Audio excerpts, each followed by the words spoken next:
In 2017, the federal government commenced implementation of the Nigerian Gas Master Plan as it awarded the $2.8 billion gas pipeline contract design to run from Ajaokuta to Kano. The transmission company started rehabilitation and expansion program aimed at stabilizing the national grid. Government also launched the Power Sector Reforms Recovery Program, with NEC charged to engage with distribution companies on revised business plans to meet up with their responsibilities. Experts are of the opinion that if well implemented, such decisions and many more taken by the federal government will greatly improve the sector. The government's best effort, however, have not stopped the challenges. In the first 6 months of 2017, the national grid system witnessed 12 total collapses and 2 partial collapses, with 22 national grid collapses in 2017 and the intermittent supply of power. Consumers, stakeholders and government have their own views of the performance of the sector in 2017. More Nigerians across the country are experiencing improved power supply to their homes and businesses.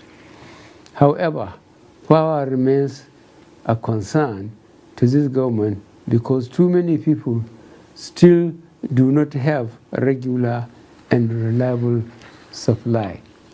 As part of the implementation of the Power Sector Recovery Program, government plans to increase electricity access by implementing off-grid renewable energy solutions, rural mini-grid, standalone home systems, IPPs for federal universities and teaching hospitals. The year 2018 is seen as another year with opportunities to turn around the sector for good.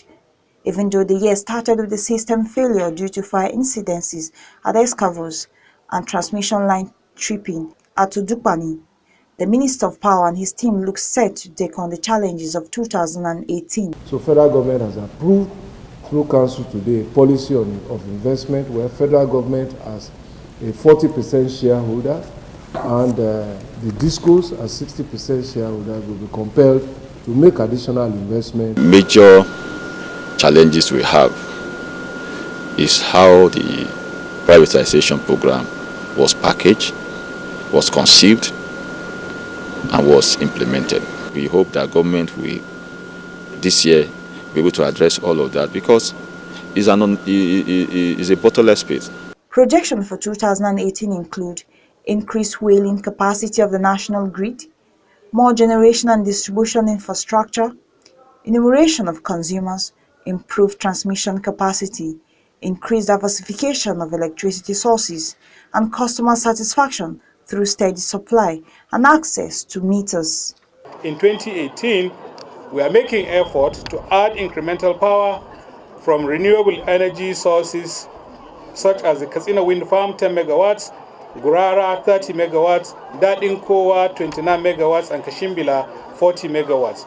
Another thing customers of electricity should expect in 2018 is an increase in tariff.